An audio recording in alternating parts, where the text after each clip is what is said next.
Oh, welcome back. We're drilling holes in a manifold so we can fit these big injectors in. So we had to open up that bottom hole to 10 mil because that's the size of the bottom of the injector. So apart from that, they seem to fit in quite nicely so far. We're all sitting in 8 injectors. They fit a lot easier than I thought. Quiet over the cheap seats, mate. I'm doing the ad. Have you guys heard about Sick the Mag? It's the greatest magazine for drag and drive community. Oh, would you look at that, guys? We're famous.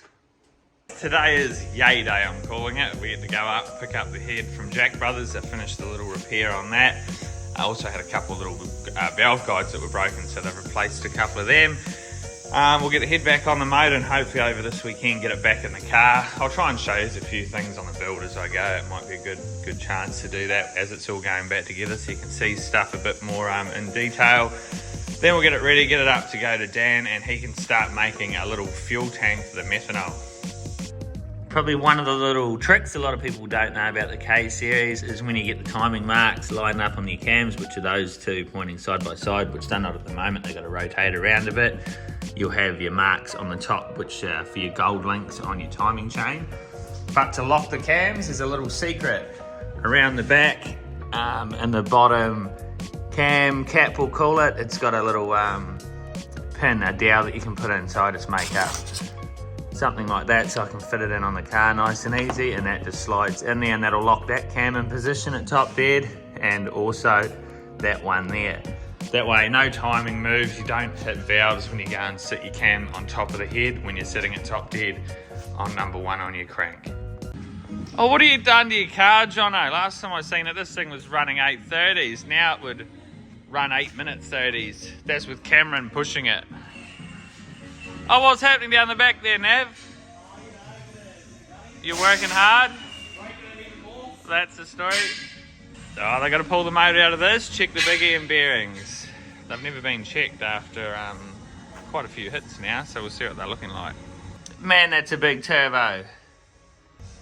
Believe it or not, all of them turbos are really big, but it just doesn't do it justice when big turbos are sitting next to other big turbos. Well, that's impressive. Oh, and TJ's getting a water to air intercooler right here. Right, I was just thinking about it, just a little bit of a misconception probably that floats around out there about these little engines. So obviously we push them pretty hard. This little motor's probably making 1300 flywheel horsepower. Now you got to remember these things stock make about 200. So big difference with that. Now a lot of people they think you can go and buy the best parts, which we all sort of try and do to the best of our budget, and then we shoot for the moon and off we go. But along the way, the biggest thing that does happen, doesn't matter how good your parts are, doesn't matter how good your tuner is, it doesn't matter sometimes how well you treat it or how many oil changes you give it, the biggest thing is they still do break. You still have unexpected little mishaps as you sort of start pushing the limits a bit more. So I always found sort of around that 600 horsepower, Bruce probably proved it with the old B-Series and the Integra we had. It was quite happy. 600 horsepower, that motor lasted 2 years with him street driving it, drag racing it. We got hold of it after sitting for 6 years, and the same thing, it didn't miss a beat. You start pushing things a bit hard and then things start obviously breaking. So the biggest thing, just a quick little graph I've just drawn here. So a lot of people think that as you increase horsepower, your wear goes up at the same sort of rate, as a linear sort of rate. I don't think that's the case. I think as we push more and more power into it, wear accelerates massively. So, and probably the chances of catastrophic failures as well. So just remember, it's not usually like this. Around the 600 horsepower mark here, we'd call it, it is pretty good, but as you start, doubling that 600 horsepower, stuff does start breaking. We've got to expect it, but obviously the better parts you can put in there to start with, the less chance of that happening, the better machine work you can get done to start with, the less chance of dumb shit going on. So just something to keep in mind. And then, yeah, there's nothing worse than you think you've put all this money into a motor and then it's still breaking down the track.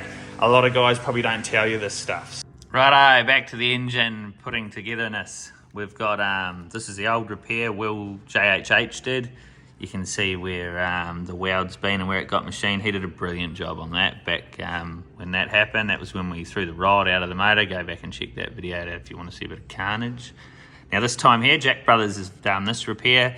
You can see all the weld they've had to put in, clean up in the chamber and everything. So it's had a couple of new guides thrown at it and a few bits. So we'll get a bolter back on. Righto, that's the head torque down. Obviously make sure you put your ARP lube under both sides of the washer, the nut and the thread. That time it felt a lot harder to pull down. Well, I don't know if you guys are as excited as I am right now, but it's ready to go back in the hole. It's been about 4 weeks now it's been out getting sorted. So we're waiting on the rocker cover to get powder coated. I only gave it to them yesterday. AP Performance Coating, they always do a great job. They've done the manifold. So we'll get it in the car, try and get as much stuff back on over the weekend as we can, and get it ready to give to Mr. Dan, the fabricating man, and we'll get it running.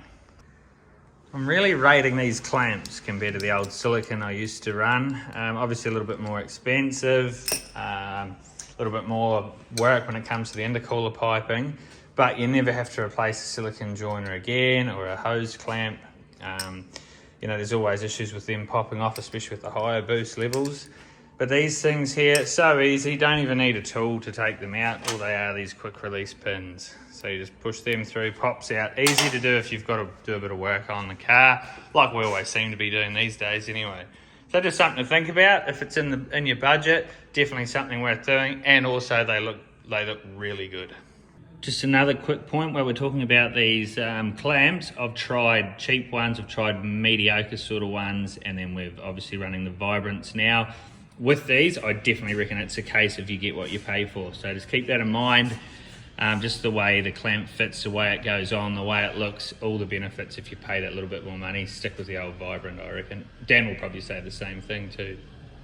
Another trick old Fab Lab taught me was put another bung in the O2 sensor. He put that in when he made all the dump pipe and hot side. That way when you're on the dyno, they can put their O2 sensor in a nice easy spot. Just undo that block off, put the O2 sensor in, it's not hanging out the back. Well, that's the end of that day. I'll come in tomorrow and I'll make some, got to change the injector plugs over to suit the new injectors we've got. So we'll have a bit of a play with them, get the dump pipe on, torque converter bolts, but everything else is pretty much all go. Just waiting on this rocker cover to come back. Well, that was interesting.